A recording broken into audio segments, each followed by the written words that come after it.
Podcast Network Asia.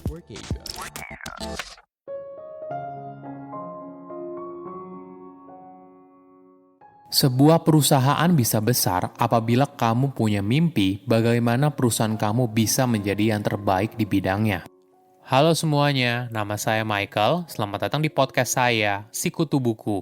Kali ini saya akan bahas kisah inspiratif dari Starbucks. Dari yang awalnya toko penjual biji kopi, namun perubahan model bisnisnya menjadi gerai kopi yang mengubah segalanya. Di tangan Howard Schultz yang merupakan CEO Starbucks pada masa itu, dia memimpikan Starbucks sebagai tempat ketiga, antara rumah dan kantor, sebagai tempat kita bisa menikmati secangkir kopi, bersantai, dan menikmati suasana.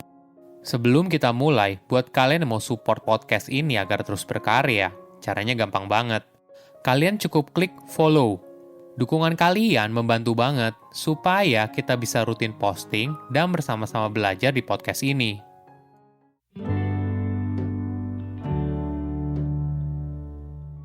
Starbucks pertama kali didirikan pada tahun 1971.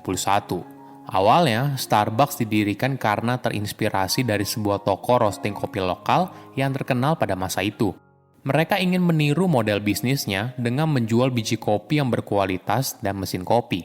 Pada awal tahun 1980-an, Starbucks baru membuka 4 gerai dan menjadi pilihan banyak konsumen berkat kualitas kopinya yang luar biasa. Namun jika kamu melihat Starbucks pada masa itu, mungkin tidak akan pernah terbayang kalau Starbucks yang dulu bisa seperti Starbucks yang kita kenal sekarang. Boleh dibilang, Starbucks saat itu berada di bisnis kopi, tapi mungkin di sisi yang salah. Wajar saja karena saat itu industri kopi di Amerika Serikat sedang berada dalam persaingan harga yang ketat, hingga banyak perusahaan kopi terpaksa menggunakan biji kopi dengan kualitas rendah untuk menjaga harganya tetap murah. Dampaknya, konsumen Amerika menjadi tidak tertarik dengan kualitas kopi yang disajikan pada kedai kopi.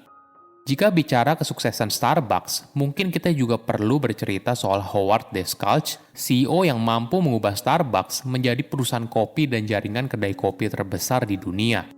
Howard lahir pada tahun 1953 di New York, Amerika Serikat. Dia berasal dari keluarga yang sederhana. Ayahnya merupakan mantan tentara Amerika Serikat yang lalu bekerja sebagai supir truk. Masa kecil Howard dihabiskan dalam kemiskinan. Dia tinggal di lingkungan yang miskin. Howard melihat sendiri bagaimana ayahnya kesulitan untuk mencari uang. Pada saat Howard berusia 7 tahun, kaki ayahnya terluka saat bekerja dan tidak ada asuransi kesehatan. Tantangan hidup yang berat di masa kecil membentuk dirinya menjadi pribadi yang kuat. Kemudian pada saat di sekolah menengah atas, Howard berhasil mendapatkan beasiswa untuk kuliah karena dirinya merupakan atlet sepak bola. Namun saat kuliah, dia justru memutuskan untuk tidak bermain sepak bola. Jadi untuk membayar biaya kuliahnya, Howard bekerja sebagai bartender dan juga menjual darahnya beberapa kali. Setelah lulus, dia bekerja di bagian penjualan. Hingga suatu hari, perusahaannya menjual mesin kopi kepada Starbucks. Howard mulai memperhatikan Starbucks saat mereka membeli mesin kopi dalam jumlah yang banyak. Inilah yang membuat dia penasaran soal bisnis yang dimiliki oleh Starbucks. Howard pun sampai harus terbang ke Seattle untuk bertemu langsung dengan pemilik Starbucks pada masa itu, Gerald Baldwin dan Gordon Bowker. Setelah bertahun-tahun membujuk agar bisa bergabung, pemilik Starbucks akhirnya merekrut Howard sebagai direktur operasional dan pemasaran. Saat itu, baru ada 3 kedai kopi yang dimiliki oleh Starbucks.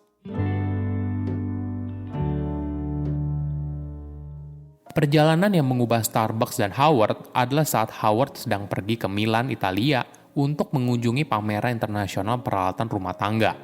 Ketika berkeliling kota, dia tidak sengaja datang ke sebuah kedai kopi yang mengesankan. Pemilik kedai kopi itu memiliki hubungan personal dengan para pelanggannya, bahkan memanggil nama mereka saat memberikan pesanan. Howard mulai membayangkan kalau konsep serupa bisa sukses apabila diterapkan di Amerika Serikat. Dia memimpikan Starbucks sebagai tempat ketiga, antara rumah dan kantor, sebagai tempat kita bisa menikmati secangkir kopi, bersantai, dan menikmati suasana. Namun pada tahun 1985, Howard keluar dari Starbucks karena ide perbaikan Starbucks berdasarkan kedai kopi di Italia ditolak. Mungkin sebagai gambaran, saat itu bisnis Starbucks lebih fokus pada roasting kopi daripada kedai kopi. Jadi konsumen membeli biji kopi dari Starbucks, lalu biji tersebut dibuat secara mandiri oleh konsumen di rumah. Howard pun akhirnya mendirikan perusahaan kopi sendiri bernama Il Giornale, yang artinya sehari-hari dalam bahasa Italia. Beberapa tahun awal merupakan tahun yang sangat berat. Howard perlu menggalang dana investor agar perusahaannya bisa terus berjalan. Dari 242 orang yang ditemuinya, hampir 90% orang menolak. Namun kerja keras Howard membuahkan hasil yang manis. Perusahaannya mulai mendapatkan kepercayaan dari konsumen, dan pada tahun 1987, Il Giornale membeli Starbucks beserta 17 kedai kopi yang dimilikinya. Howard punya mimpi yang besar kalau Starbucks bisa menjadi jaringan kedai kopi internasional daripada hanya pemain lokal. Ketika Starbucks membuka gerainya pertama kali di New York, Howard mulai memperkenalkan beberapa terminologi baru yang diadopsinya saat di Italia, mulai dari jenis kopinya seperti latte, hingga ke ukuran gelas yang dijual, yaitu grande dan venti. Pengalaman ini membuat konsumen menjadi bangga saat membeli Starbucks, sehingga mereka rela membeli dengan harga yang relatif lebih mahal. Dalam waktu 10 tahun hingga tahun 2008, kedai kopi Starbucks telah berkembang secara signifikan, dari hanya hampir 2.000 gerai menjadi lebih dari 15.000 gerai. Pada tahun 1996, Starbucks berhasil meluncurkan gerai pertama mereka di Jepang, sebagai bukti kalau konsep yang diusungnya mampu diterapkan dengan budaya yang sama sekali berbeda. Kesuksesan ini lalu mendorong penambahan 25 gerai di Jepang hingga tahun 1998. Manajemen Starbucks punya caranya sendiri dalam perluas jaringan kedai kopinya. Di tahap awal, semua gerai yang dibuka harus dimiliki dan dioperasikan oleh perusahaan daripada menggunakan model waralaba seperti halnya banyak perusahaan Amerika. Walaupun model bisnis waralaba bisa mendorong pertumbuhan dengan cepat, namun hal ini bisa berdampak negatif pada perkembangan merek Starbucks dalam jangka panjang. Howard berpendapat, untuk membangun merek yang kuat, mereka harus punya kontrol yang penuh atas kualitas, mulai dari penyajian hingga pelayanan konsumen. Merek Starbucks ibaratnya punya pesona tersendiri. Ketika Starbucks mengumumkan akan membuka gerai di wilayah tersebut, masyarakat di wilayah sana sangat antusias, karena dianggap sebagai gerai kopi yang modern dan tempat yang asik buat nongkrong. Saya rasa hal yang sama juga masih dirasakan sekarang ketika ada gerai baru Starbucks, khususnya apabila di daerah yang awalnya tidak ada Starbucks.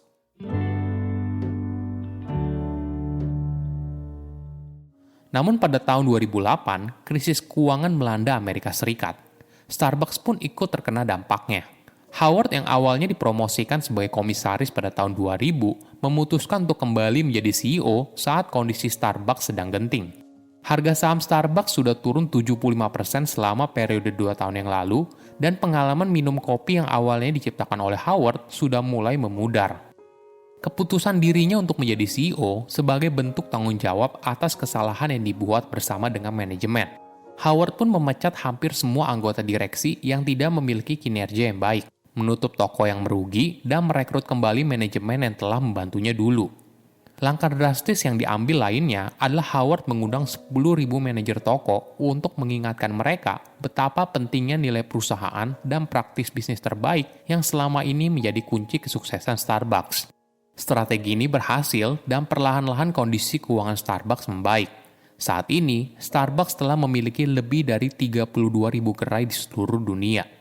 Jadi, apa pelajaran yang bisa kita ambil dari kisah inspiratif ini? Pertama, jangan takut mencoba hal baru. Ketika kompetitor fokus menjual biji kopi, Howard datang dengan ide kalau Starbucks harus menjadi gerai kopi yang bisa menjadi tempat ketiga antara rumah dan kantor. Ini merupakan ide yang sulit diterima, namun apabila tidak dijalankan, mungkin saja Starbucks tidak bisa sebesar sekarang. Kedua, kualitas harus jadi yang utama. Kadang sebagai pebisnis, kita tidak sabar dan ingin bisnis kita cepat besar. Namun terlalu cepat besar justru berbahaya. Manajemen Starbucks tidak memilih model bisnis waralaba di awal karena khawatir akan merusak kualitas merek yang telah dibangun susah payah. Ketiga, akui kesalahan dan perbaiki. Ketika Starbucks mengalami krisis keuangan, Howard mengakui kesalahannya sebagai komisaris dan memutuskan untuk turun tangan menjadi CEO. Keputusan ini yang membuat Starbucks bisa kembali bangkit dan bertahan dari gempuran krisis ekonomi. Howard pernah berkata, "Saya tidak dapat menawarkan resep rahasia khusus untuk sukses, rencana yang sempurna, atau bagaimana cara mencapai puncak kesuksesan dalam bisnis. Tetapi pengalaman saya sendiri menunjukkan, memulai dari awal dan mencapai lebih dari apa yang saya impikan adalah hal yang sangat mungkin." Saya undur diri, jangan lupa follow podcast Sikutu Buku. Bye-bye. Pandangan dan opini yang disampaikan oleh kreator podcast, host, dan tamu tidak mencerminkan kebijakan resmi dan bagian dari Podcast Network Asia. Setiap konten yang disampaikan mereka di dalam podcast adalah opini mereka sendiri dan tidak bermaksud untuk merugikan agama, grup etnik, perkumpulan, organisasi, perusahaan, perorangan, atau siapapun dan apapun.